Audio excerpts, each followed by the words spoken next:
పాఠశాల అనుమతి కోసం 60,000 లంచం తీసుకుంటూ పట్టుబడ్డ హనుమకొండ అదనపు కలెక్టర్ అవినీతి భాగోతం ఒక్కొక్కటిగా బయటపడుతున్నాయి.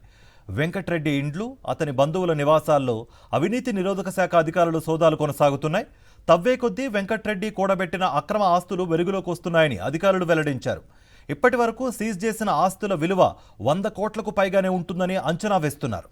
హనుమకొండ కలెక్టరేట్ భవన సముదాయంలో అడ్డంగా దొరికిన అడిషనల్ కలెక్టర్ వెంకట్రెడ్డి అక్రమాస్తుల వ్యవహారంపై ఏసీబీ దాడులు ఆగడం లేదు.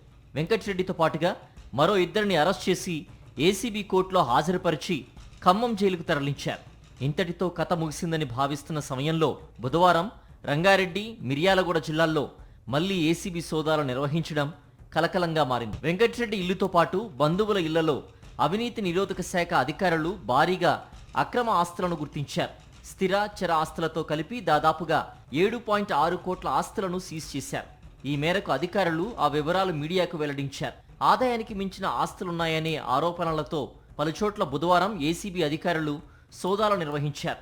వెంకట్రెడ్డి ఆస్తుల విలువ బహిరంగ మార్కెట్లో దాదాపు 100 కోట్లకు పైగా ఉంటుందని సమాచారం. 6వ తారీఖు నాడు ఇతను కలెక్టర్గా అడిషనల్ కలెక్టర్ హనుమకొండ పనిచేస్తూ అలాగే full additional charge education district education ఆఫీసర్గా ఉండగా ఒక ప్రైవేట్ స్కూల్ సంబంధించినటువంటి లైసెన్స్ రెన్యూవల్ చేయుటకు 60,000 డిమాండ్ చేస్తూ మాకు రెడ్ హ్యాండెడ్గా పట్టుకోవడం జరిగింది.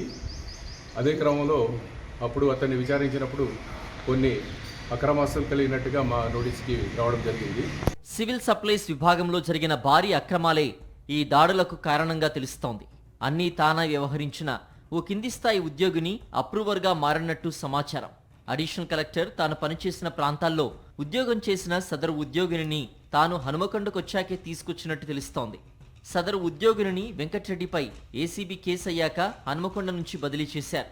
ఆ తర్వాత ఆ ఉద్యోగిని అప్రూవర్గా మారి ఇచ్చిన సమాచారం ఆధారంగా ఏసీబీ మరిన్ని అక్రమాస్తుల్ని గుర్తించినట్టు చెబుతున్నారు. రెవెన్యూ శాఖలో వివిధ హోదాల్లో పనిచేసిన వెంకట్రెడ్డి అడిషనల్ కలెక్టర్గా పౌర సరఫరాల శాఖలో విచ్చలవిడితనాన్ని ప్రదర్శించారన్న ఆరోపణలు ఉన్నాయి. జనగామ ఆర్టీఓగా, సూర్యాపేట అడిషనల్ కలెక్టర్గా పనిచేసిన సమయంలోనూ ఈయనపై భూసేకరణలో భారీ అక్రమాలకు పాల్పడ్డారన్న ఆరోపణలు ఉన్నాయి. అడిషనల్ కలెక్టర్గా హన్మకొండలో బాధ్యతలు చేపట్టిన తర్వాత కమలాపూర్ మండలంలో 2 రైస్ మిల్లులు నడుపుతున్న అసన్పర్తికి చెందిన ఓ వ్యాపారికి 16 కోట్ల విలువైన ధాన్యాన్ని కేటాయించడం మిల్లర్లలో హాట్ టాపిక్గా ఉంది. ఇలా చాలా మందికి సీఎంఆర్ ఇవ్వడంలో లక్షలు చేతులు మారినట్టు ఆరోపణలు ఉన్నాయి.